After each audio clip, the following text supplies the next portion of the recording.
Բարի լույս, եթերում օրակարգն է։ Նախ անցած օրվա գլխավոր իրադարձությունների մասին։ Քաղաքական խայտառակ գործարք Մինսկի ու Բաքվի միջև Արցախ այցելած ռուս բլոգեր Ալեքսանդր Լապշինին Բաքվին հանձնելու Բելարուսի քայլին այսպես է արձագանքել Հայաստանի խորհրդարանը։ Որոշ պատգամավորներ պահանջում են հետ կանչել Մինսկում Հայաստանի դեսպանին եւ ժամանակավորապես սառեցնել ՀԱՊԿ-ին մեր անդամակցությունը։ Ռուսաստանի ու Իսրայելի քաղաքացի Ալեքսանդր Լապշինին հատուկ չվերթով Մինսկից Բաքու են տեղափոխել երեքշաբթի ուշ երեկոյան։ Արցախ այցելելու համար նրան այժմ սպառնում է 5-ից 8 տարվա ազատազրկում։ Հետապնդել եւ ազատազրկել մարդուն արտահայտվելու կամ Արցախ այցելելու համար Ադրբեջանի այս ձեռագիրը Բելարուսի գրչով ցասում է առաջացրել հայկական խորհրդարանում։ Խախտվել են մարդու իրավունքներն ու միջազգային բոլոր նորմերը, Հայաստանի օրենսդիրը պետք է համարժեք քայլեր ձեռնարկի եւ կտրուկ արձագանքի։ Հստակ ազգային ժողովը որպես Հայաստանի թիվ 1 քաղաքական մարմինը իր դիրքորոշումը այս հարցի հետ կապված պետք է հայտնի։ Ադրբեջանի ու Բելարուսի միջև այս կեղտոտ գործարքը ժողովրդավարական արժեքների կոպտագույն խախտում է, գնահատում է հայ-բելարուսական համագործակցության հանձնաժողովի համանախագահ, ազգային ժողովի փոխնախագահը։ Այն չի բխում տարածաշրջանի խաղաղության տրամաբանությունից եւ Էդուարդ Շարմազանովը հանձնաժողովի պաշտոնական տեսակետն է հայտարարում։ Սա քայլ է, որը դեմ է հայ-բելարուսական քաղաքական հարաբերությունների մակարդակին։ Սա խայտառակ քայլ է, որը չի բխում խաղաղ կարգավորման տրամաբանությունից, սա քայլ է եւ Ռուսաստանի դեմ, եւ խաղաղ կարգավորման դեմ, եւ Հայաստանի դեմ։ Շարմազանովն այսօր ցանկություն չունի բելարուսցիների հետ նույն սեղանի շուրջ նստելով քննարկել այս հարցը, սա բարեկամական հանձնաժողով է պարզաբանում է։ Նրանց արածն ամենևին էլ բարեկամության մասին չի վկայում։ Քայլ է, որը ՀԱՊԿ երկու դաշնակիցների Հայաստանի ու Ռուսաստանի դեմ է։ ԲՀԿ-ից նույնիսկ առաջարկ եղավ սառեցնել Հայաստանի անդամակցությունը ՀԱՊԿ-ին, մինչև այս խնդիրը համապատասխան իրավական լուծում ստանա։ Չեն կարող չարձագանքել տեղի ունեցած աննախադեպ լկտիությանը եւ ցինիզմին։ Ես անգամ կողմ կլինեմ, որ այս պահին մենք սառեցնենք մեր անդամությունը ՀԱՊԿ-ում։ Պետք է պայքարենք Լապշինին ազատելու համար, որպեսզի այն չդառնա նախադեպ եւ այն չդառնա թույլատվություն Ադրբեջանին հետագայում նման գործընթացներ վարելու համար։ Մինսկի արածը նաեւ Մոսկվայի դեմ է։ Օրենսդիրները հիշեցնում են, պաշտոնական Մոսկվան էլ է հայտարարել, որ դեմ է Լապշինի արտահանձնմանը։ Դաշնակցությունից ու ՀԱԿ-ից առաջարկում են ազգային ժողովի հայտարարությամբ դատապարտել կատարվածը։ Եթե կա այսպիսի միամուռ հակազդեցություն ազգային ժողովի պատգամավորների կողմից, ուրեմն եկեք առաջարկենք, որ ազգային ժողովի նախագահ հանձնարարի իսկապես արտաքին հարաբերությունների հանձնաժողովին հայտարարության տեքստ պատրաստել, որը մենք վաղ առավոտյան քվեարկենք։ ՀԱԿ-ից ավելի կտրուկ առաջարկել ունեն։ Պատգամավոր Փաշինյանն ասում է, անհրաժեշտ է քաղաքական ու դիվանագիտական ամենակոշտ միջոցներ ձեռնարկել։ Սա իր քաղաքական նշանակությամբ համարժեք է Հունգարիայի կողմից Ռամիլ Սաֆարովին Ադրբեջանին արտահանձնելուն։ Կարծում եմ Հայաստանի ԱԳՆ-ն պետք է հետ կանչի Բելարուսում Հայաստանի դեսպանին։ Ցասումը չի մարում, տարակարծություն չկա, ընդդիմությունն ու քաղաքական մեծամասնությունն իրար հերթ չեն տալիս։ ՀԱՊԿ խորհրդանական վեհաժողովի քաղաքական հարցերի մշտական հանձնաժողովի նախագահը պնդում է, սա ստվերում է կազմակերպության ամբողջ գործունեությունը։ Բելարուսի քաղաքական ղեկավարության այս մոտեցումը ուղղակիորեն հարված է հասցնում ՀԱՊԿ ամբողջ համակարգին։ Մենք չպետք է հարց բարձրացնենք, որ Հայաստանը դադարեցնի ՀԱՊԿ-ի անդամակցությունը, այլ պետք է հարց բարձրացնենք, որպեսզի Բելարուսը դադարեցնի անդամակցությունը ՀԱՊԿ-ին։ Ռուսաստանի ու Իսրայելի քաղաքացի Լապշինին քրեական հետապնդում է սպառնում մինչև 8 տարի ազատազրկումով։ Ալիևի երևակայած Ադրբեջանի պետական սահմանի անօրինական հատում եւ երկրի դեմ ուղղված հրապարակային կոչեր հոդվածներով։ Սիրանուշ Մուրադյան, Արտակ Գևորգյան, օրակարգ։ Լապշինի գործն Արցախում համարում են հոլոկոստի շարունակություն եւ սա դրանք ՀԱՊԿ-ի ու ԵԱՏՄ-ի դեմ։ Ռուսաստանը խոստանում է ձեռնարկել քայլեր իր քաղաքացու իրավունքները պաշտպանելու համար։ Մոսկվայից, Վաշինգտոնից ու Ստեփանակերտից մեր թղթակիցների ուղարկած մեկնաբանությունները Ռուզաննա Վարդերեսյանն է մեկտեղել։ Զենքը գրիչն էր, հանցանքը Ալիևի ռեժիմի դեմ քննադատությունը եւ ճամփորդությունը դեպի Արցախ։ Արդյոք դա կարող է նախադեպ դառնալ, որ մարդիկ խուսափեն այցելել Արցախ։ Ռուսաստանի նախագահի խորհրդականի համոզմամբ ճիշտ հակառակը։ Նագորնի Ղարաբաղ посещали очень многие։ Շատ մարդ է այցելում Լեռնային Ղարաբաղ, բայց ոչ ոքի դրա համար չպետք է նստեցնի։ Բելարուսը պետք է լրագրողին չհանձներ, ասում է ազգությամբ թալիշ Կրեմլի պաշտոնյան։ Ըստ նրա, մի քանի վարկածներից մեկը կարող է Բելարուսի տնտեսական շահը լինել։ Они хотят получить дешевый азербайджанский нефть. Բելարուսը հիմա ադրբեջանական էժան նավթ է ուզում, այդ պատճառով Ադրբեջանի հետ հարաբերությունները փչացնել չի ուզում։ Լուկաշենկոն շախմատային քայլ է արել, իր հետագա շահի մասին մտածել։ Պետությունների հետագայի շահերն այսօր Լապշինին միջպետական հարցերի լուծման միջոց են դարձրել։ Ռիչարդ Կոզլարիչը Վաշինգտոնի նախկին դեսպանն է Բաքվում, չի կարողանում հասկանալ, թե ինչպես կարելի է հետապնդել մարդուն ինչ որ տեղ այցելելու համար։ Տեղի ունեցածը շատ վատ ազդանշան է բոլոր նրանց համար, ովքեր այդ նույն սև ցուցակում են։ Նրանք չեն կարող վստահ լինել, որ իրենց չեն արտաքսի Ադրբեջան, եթե հայտնվեն Բելարուսում կամ միգուցե նաև այլ պետությունում։ Ողջ Արցախը, հայությունը, առաջադեմ մարդկությունն աղոթում է, որ Լապշինը ողջ մնա, ասում է Արցախի նախագահի մամուլի խոսնակը։ Որևէ տարբերություն չկա Բուխենվալդի գազային կամերաների եւ Բաքվի միջեւ։ Ընդհանրապես չկա։ Նույն տանջանքները, նույն բարբարոսական վերաբերմունքը եւ այլն։ Մենք տեսնում ենք կոռուպցիայի վառ դրսևորում Ադրբեջանի եւ Բելարուսի նախագահների մակարդակով, որը նույնպես պետք է համապատասխան հետևություններ անի միջազգային հանրությունը։ Լապշինի արտահանձնումը Դավիթ Բաբայանը որակում է հոլոքոստի շարունակություն, ասում է այստեղ աշխարհաքաղաքական զարգացումների հետք եմ տեսնում։ ՀԱՊԿ-ի, միգուցե նաև Եվրասիական տնտեսական միության դեմ ուղղված Բելարուսի նախագահի եւ Ադրբեջանի նախագահի այսպես սադրիչ գործողությունները։ Բելարուսի նախագահը պնդում էր, թե Իսրայելի եւ Ռուսաստանի քաղաքացի բլոգերին այդ երկրներից ոչ մեկը չի պահանջել եւ Ադրբեջանին արտահանձնումը տեղի է ունեցել Ինտերպոլի պահանջով։ Ռուսաստանի արտգործնախարարությունը չի թաքցնում հիասթափությունը։ Մտադիր ենք հետագայում ձեռնարկել բոլոր անհրաժեշտ միջոցները Ռուսաստանի քաղաքացու իրավունքների եւ օրինական շահերի պաշտպանության ուղղությամբ իր ընտանիքին նրա շուտապույտ վերադարձի նպատակով։ Բլոգերը դաշնության քաղաքացի է, հիշեցնում է Ռուսաստանի արտգործնախարարությունն ու վստահեցնում, Լապշինի արտահանձնումը չի համապատասխանում Ռուսաստանի եւ Բելարուսի միջև դաշնակցային հարաբերությունների բնույթին։ Ռուզաննա Վարդերեսյան, Զարա Օհանյան, Արտակ Ղևոնդյան, Հովիկ Առաքելյան, Հայկարամ Նահապետյան, Օրակարգ Ստեփանակերտ, Մոսկվա, Վաշինգտոն, Երևան։ Բողոքի ցույց է տեղի ունեցել Հայաստանում Բելարուսի դեսպանատան առաջ, ցուցարարներին միացել են նաև քաղաքական գործիչներ։ Հայաստանի արտգործնախարարությունը հայտարարում է, որ Լապշինի հետ կատարվածը կրկին ցույց է տալիս բռնապետության եւ ժողովրդավարության միջև խոր անդունդը։ Բլոգերի արտահանձնմանն արձագանքել է նաև իրավապաշտպան ու լրագրողական կազմակերպությունները, համաշխարհային մամուլը։ Բելարուսի դեսպանատան դուռն այդպես էլ չբացվեց։ Անարձագանք մնացին նաև քաղաքացիների հարցերն ու կոչերը, ինչու ճանապարհորդն ի վերջո հայտնվեց Բաքվի բանտում։ Մենք հիմա տեսնում ենք հրապարակային, այդ ոչ հրապարակային քայլերի հրապարակային արդյունքը։ Փոխարենը Մինսկը արձագանքեց Բաքվի պահանջներին։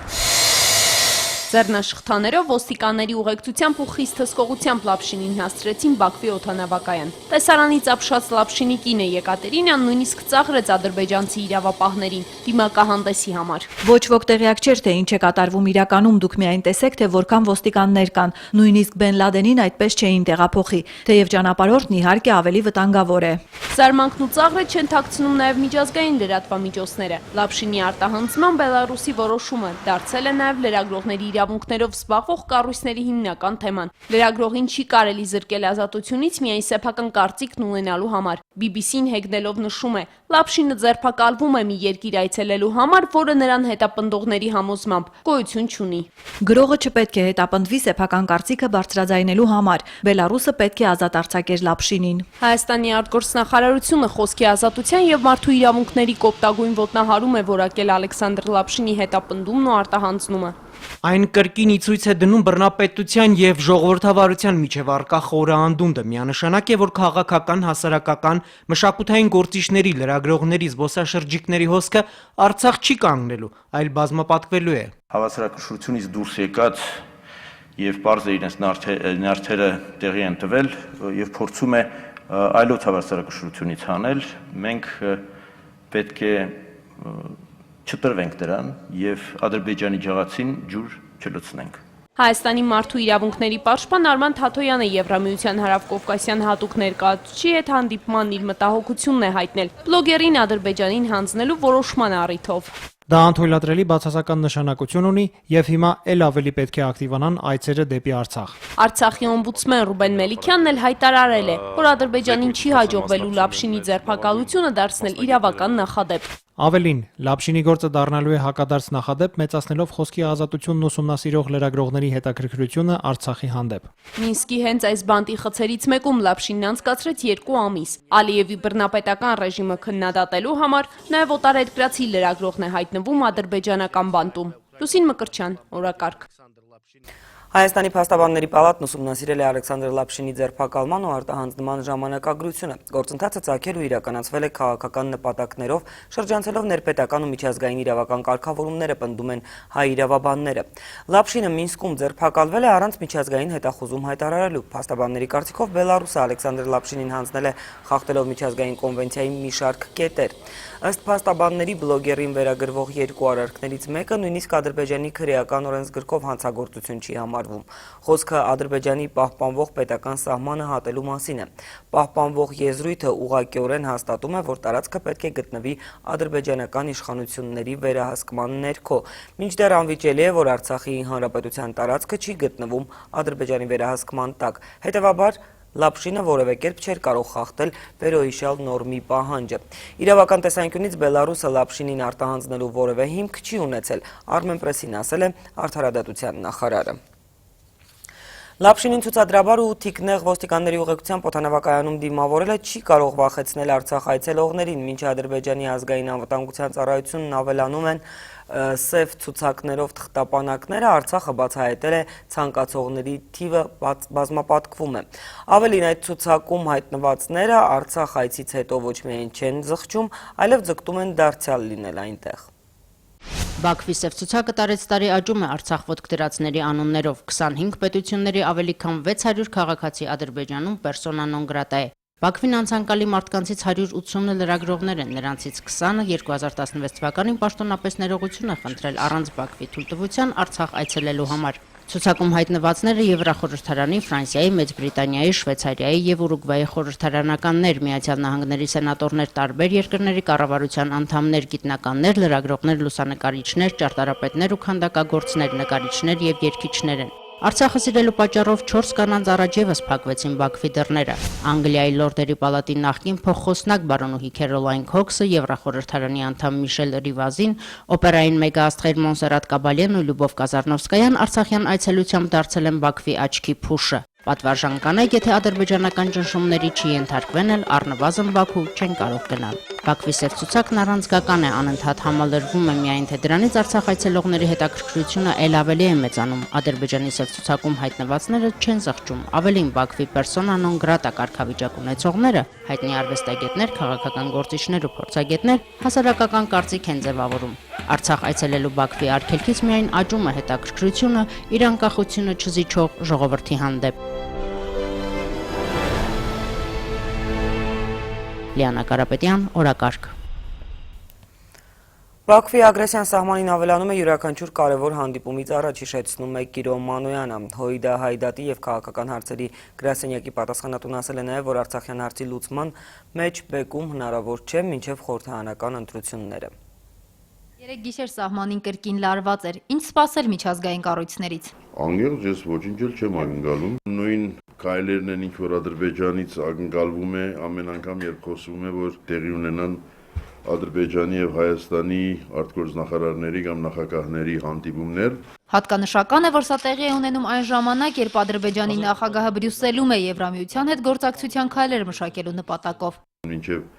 խորհրդարանական ընտրություններ դրական իմաստով ոչինչ տեղի չունենա։ Հայդատի ամերիկյան գրասենյակի առաջնահերթությունը Արցախին արտաքին մեկուսացումից դուրս բերելն է։ Մյուս խնդիրը կապված է անվտանգության հետ ընդհանրապես։ Եթե զինադեսակի մեջ կա ամերիկյան արտադրության որևէ բաղադրամաս, ուրեմն դա նշանակում է, որ անհրաժեշտ է, որ Միացյալ Նահանգների կառավարությունը իր համաձայնությունը տա այդ զինադեսակի վաճառքին։ Հայդատի գրասենյակը շարունակում է աշխատանքը հայոց ցեղասպանության ճանաչման համար։ Հայոց ցեղասպանության ճանաչումը ի վերջո նշանակում է նաև հատուցում։ Սա իրավական ընթացք է, որից արագ արդյունք ակնկալել պետք չէ։ Սոնա Աղբալյան, Բաչագան Պետրոսյան, օրակարգ։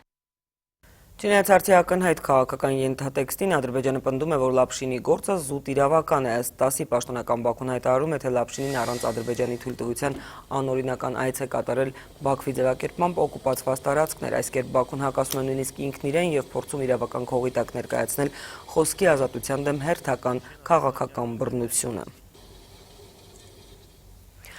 Այժմ այլ թեմաների մասին մեզ մոտ ընտրությունների օրվա փոփոխության հարցը կքննարկվի փետրվարի 17-ից հետո, հայտարարել է Դավիթ Հարությունյանը, ազգային ժողովում կառավարության աշխատակազմի ղեկավար նախարարի մեկնաբանության մանրամասները տեսանյութում։ Արդյոք առաջիկա համապետական քվեարկության օրը որոշելիս խախտվել է սահմանադրությունը, որոնք են իրավական խառնաշփոթի պատճառները։ Հարցի առնչությամբ հայտնի է հանրապետության նախագահի արձագանքը։ Եթե բոլոր ուժերը համաձայն են, ոչինչ չի խանգարի մի քանի օրով հետաձգել քվեարկության օրը։ Քաղաքական ուժերը հայտնել են իրենց կարծիքը, ասաց падգամավորը։ Դավիթ Հարությունյանը համաձայն է, մայր օրենքում կա անհամապատասխանություն։ Մի կողմից նախատեսվում է, որ ապագայում 50-ից 60 օր առաջ է լինելու ընտրությունների ազգային ժողովի, մյուս կողմից այդ նորմը, ինչպես արդեն նշեցի, պետք է գործի ապագայում, մյուս կողմից նոր ընտրական մեխանիզմ է նախատեսված ազգային ժողովի համար։ Առանձնահատուկ մի մեխանիզմ, որի ինքնին իրականացումը, խոսքը վերաբերում է եւ կոալիցիայի ձևավորմանը, եւ երկրորդ փուլին, հնարավորություն չի ընձեռում տեղավորվել այն կարճ ժամանակահատվածում, որը այսօր էր օրենսդրությամբ, այսինքն 30-40 օր առաջ անցկացնելու ընտրությունները։ Նման իրավիճակները բնորոշ են շատ երկրների, կարևորը թե տվյալ դեպքում որ նորմն է գերակա։ Հայաստանի բարձրագույն դատական ատյանը նման հարց մեկ անգամ արդեն քննել է։ Հենց ինքը սահմանադրական դատարանը ասել է, թե նման անհամապատասխանության դեպքում որ նորմը պետք է լինի գերակա, պատասխանը հետևյալն է։ Սահմանադրության 89 հոդվածի նորմը պետք է լինի գերակա։ 50-ից 60 օրը բխում է սահմանադրության նորմից, եւ այդ ժամկետում ըստ Դավիթ Հարությունյանի հնարավոր էր 2 ամսաթիվ, ապրիլի 2 կամ 9։ Առաջին անգամ մենք անցկացնում ենք այս ընտրական օրենսգրքով ընտրություններ, առաջին անգամ օգտագործվելու են տեխնիկական սարքավորումներ եւ բնականաբար ինչքան ավելի մեծ ժամանակահատված նախատեսվի, որտեղ նաեւ քաղաքական ուժերը դեռևս չունեն այդ բանակցությունների փորձառությունը, թե ինչպես կոալիցիա ստեղծել եւ այլն, ինչպես դաշինքներ ստեղծել, ինչքան շատ ժամանակ, այդքան լավ։ Ինչ վերաբերում է խնդրի բարոյական կողմին, ապրիլի 2-ին տոնակատարություն չի իրականացվում երկրում, այլ ընդհանրապես քվեարկության օր է։ Ընտրությունների օրը փոխելու հարցը կքննարկվի փետրվարի 17-ից հետո, երբ կավարտվի քաղաքական ուժերի գրանցումը։ Եթե նրանք կան համաձայնության, որ այս հետաձգումը էական նշանակություն չի ունենա եւ առիթը չեն օգտագործի քվեարկության արդյունքները վիճարկելու համար, ապա հնարավոր է, որ քվեարկության օրը փոխվի։ Մայա Խաչատրյան, Արտակ Գևորգյան, օրակարգ։ Շվեդիայի թագավորության խորհրդարանի արտաքին հարաբերությունների հանձնաժողովականները նախագահ Քեննեթ Ֆորշլունդի գլխավորությամբ 3 նախագահականում էին երկկողմ շփումների նոր որակ հաղորդելու ցանկությունը պայմանավորված է ոչ միայն քաղաքական ու տնտեսական շահերով, այլ նաև արժեհամակարգով, ընդգծել է նախագահ Սերժ Սարգսյանը։ Շվեդիան Հայաստանի համար օրինակելի է կայացած ժողովրդավարությամբ ու օրենքի գերակայությամբ։ Հայաստանը դրան ձգտում է համալիր բարեփոխումների միջոցով։ $459 միլիոն ներդրում 2017-ին այս մասին հայտարարել է տնտեսական զարգացման նախարարը Սուրեն Կարայանը տեղեկացրել է նաև, որ այս տարվա ընթացքում հանրապետությունում կստեղծվի մոտ 6000 աշխատատեղ, մեծ մասը մարզերում։ Ըստ նախարարի, սա ներդրումների միայն մի մասն է։ Մինչև տարեվերջ 53 ծրագիր կյանքի կկոչվի տնտեսական զարգացման ու ներդրումների նախարարության միջոցով, նախորդ շաբաթ վարչապետի հնչեցրած 2.4 միլիարդ դոլար ներդրումների առաջին արդյունքը թվերով ներկայացրեց Սուրեն Կարայանը։ Ակնկալվում է, որ 2017 թվականի ընթացքում ներդրումների ծավալ կկազմի 459 միլիոն ԱՄՆ դոլար եւ կստեղծվի մոտ 5900 աշխատատեղ։ Ներդրումային ևս մեկ պայմանագիր շուրջ 38 միլիոն դոլարի նախարարը ստորագրել է Capital Locus ընկերության հետ։ Մենք աշխատում ենք եվրոպական բազմաթիվ ներդրողների հետ։ Նրանք միշտ պատրաստ են ֆինանսավորել լավագույն եւ գրագետ բիզնես նախագծերը։ Աշխատատեղերից ավելի քան 4000-ը մարզերում են ստեղծվելու տնտեսության 1 տասնյակից ավելի ոլորտներում, գյուղատնտեսությունից մինչև մետալուրգիական ներդրումներ կարվեն։ Մարալիկում կբացվի մանվածքային ֆաբրիկան, կունենանք նաև կտորի արտադրություն, ըստ նախարարի հատկապես թեթև արդյունաբերությունը կլուծի գործազուրկ շատ կանանց աշխատանքի հարցը։ Սահմանամերձ գոտում եւս տեքստիլի ականատես կլինենք այս 1-2 ամսվա ընթացքում 2 կազմակերպության նոր կազմակերպության բացման, Տեխնոլոգիական ճշգրիտ ճարտարագիտության ճյուղում կսկսեն գիշերային տեսանելիության սարքերի արտադրություն։ Հայաստանն արդեն անհրաժեշտ քանակի պղինձ ու մոլիբդեն է արդյունահանում, չինացի ներդրողների հետ գործարան կառուցելու բանակցություններն արդեն ավարտական փուլում են։ Նախարար Կարայանը վստահ է, այս տարվա 500 միլիոն ներդրումներին մոտ ապագայում կավելանա նոր պղնձաձուլարանի 370-ից 380 միլիոն դոլարը։ Վահե Կոստանդյան, Ռոմիկ Խաչատրյան, օրակարգ։ Բազմաֆունկցիոնալ նոր շինություն մայրաքաղաքի կայարանամերձ հրապարակի կիսակառույցի փոխարեն Երևանը նոր հրապարակ կունենա։ Քաղաքաշինության կոմիտեն այս տարի 105 միլիոն դոլարի շինարարություն կիրականացնի նաև մարզերում։ Ծրագրերը մի փաթեթում լրագրողներին ներկայացրել է Նարեկ Սարգսյանը, նաև մանրամասներ բացահայտել։ Կա փողնախագիծ եւ կառավարության հավանությունը։ Նարեկ Սարգսյանը ներկայացնում է 2017-ի 105 միլիոն դոլարի ներդրումային փաթեթները։ 30-ից ավելի նախագծեր են։ Ներդրողների 47%-ը արտերկրից է, 53-ը տեղացիներ։ Ներդրողներին հիմնականում հետաքրքրում են բնակարանաշինությունն ու հյուրանոցները։ Այս տարի 45 միլիոն դոլարով կկառուցվի 100,000 քառակուսի մետր բնակարանային տարածք փոքր կենտրոնից դուրս հատվածներում։ 25-ամյա քաշքշուկից հետո վերջապես կլուծվի կայարանամերձ կիսակառույցի հարցը։ 60 միլիոն դոլար արժեքով եռամյա ծրագրով կկառուցվի բազմաֆունկցիոնալ համալիր, էկոնոմ եւ բարձրակարգ հյուրանոցներով ու Սասունցի Դավիթ կինոթատրոնով։ Ճարտարապետական գեղագիտության առումով ներդրողները խիստ սահմանափակումներ ունեն։ Գեղագիտական իմաստով արժևորելու են, բայց չեն խաթարելու, որովհետև դրանք անցնում են հիմա շատ այդպես ավելի բաց քննարկումներ։ Տարվա երկրորդ կեսին կսկսվի Ֆիրդուսի շուկայի նախագիծը։ Այստեղ կկառուցվի 90 մետր տրամագծով ոչ տրանսպորտային եւ զբոսաշրջային գրավչություն ունեցող նոր հրապարակ։ Երևանից բացի տասնյակից ավելի ծրագրեր կիրականացվեն նաև մարզերում։ Ախթավան ազգային բուներ միջավայրով կենտրոնի վերածելու նախագիծը, Ջերմուկի 20 միլիոն դոլարանոց առողջարանային համալիրը, 28 կիլոմետր ճանապարհահատվածը, որը Ջերմուկը կկապի հյուսիս-հարավ ճանապարհին, եւ Երևան Զվարթնոցի էստակադայի առաջարկը, որը դեռ չի հաստատվել։ Այսօրվա ճանապարհը ծառայի որպես տեղական նշանակության ճանապարհ, իսկ Արգավանդի այդ Խաչմերուկից մինչև ուրեմն օդանավակայան այդ հատվածը լինի էստակադայով։ Կառավարության գնահատմանը ներկայացվել են 230 միլիոն դոլարի ծրագրեր, բայց քննարկվել եւ հաստատվել են միայն իրատեսական ծրագրերը։ Նունե Ալեքսանյան, Հակոբ Թումանյան, օրակարգ։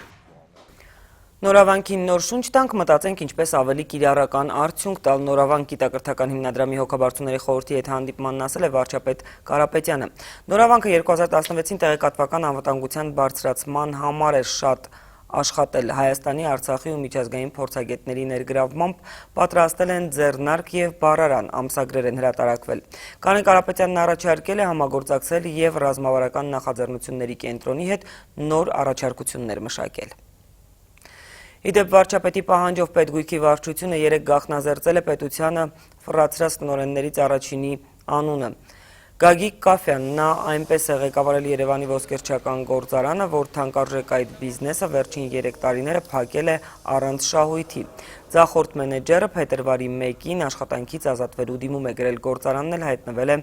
մասնավորեցվող գույքի ցանկում։ Սեփականաշնորհման է դրվել 3 միլիարդ դրամով։ Մոնիտորինգը բացահայտել է կիսապետական 150 ընկերություններից 61-ը վնասով է աշխատում, այնպես որ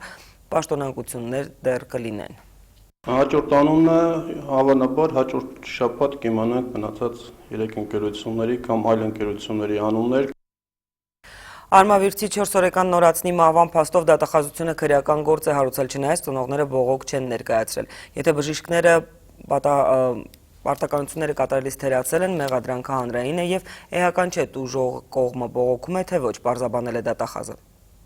Քրեական գործ հարուցելու մասին որոշումն է կայացված 7 փետրվար 2017 թվականին։ Քրեական գործի փաստաթուղթն է, որ պետք է պարզի Արմավիրցի փոքրիկի մահվան պատճառը։ Նորացնի հարազատները հրաժարվել են դատաբժշկական փորձաքննությունից, բողոք չեն ներկայացրել, դեմ են նաև Արտաշիրի մանը։ Էրեբունի եւ Նուբարաշեն վարչական շրջանների դատախազը պարզաբանում է, եթե բժիշկը պարտականությունը չի կատարել կամ թերի է կատարել, մեղադրանքը հանրային է։ Հետևաբար տվյալ դեպքում ծնողների բողոք ներկայացնել կամ չներկայացնելը տվյալ դեպքում հաշվի չի առնվել։ Խաչատրյանը ներկայացնում է փաստերը, ծնունդը դժվար է եղել, փոքրիկը բարդություններ ուներ, թոքաբորբ, շնչառական ու երիկամային սուր անբավարարություն։ Ստացվել են ինչպես Արմավիր բժշկական կենտրոնում երեխայի ծնվելու եւ հետագա բուժման հետ կապված փաստաթղթերը, այնպես էլ մուրացան համալիրից ստացված բժշկական փաստաթղթերը։ Իսկ ծնունդն ընդունած Նշան Գևորգյանը, որ բուժվում էր Էրեբունի բուժկենտրոնում, հենց քննիչի հիվանդանոց այցելած օրը պարզվել է դուրս է գրվել ու առ այսօր դատախազությունում նրանից բացատրություն չեն ստացել։ Բժիշկ Գևորգյանը լրատվամիջոցներով փոխանցում է, ինքը առողջ երեխա է հանձնել ծնողներին։ Գործի ընթացքը կորոշի դատաբժշկական փորձաքննությունը։ Լիլի Դանելյան, Էդգար Դավթյան, օրակարգ։ Այսքանը մեր հաջորդ թողարկումը կեսօրից հետո է։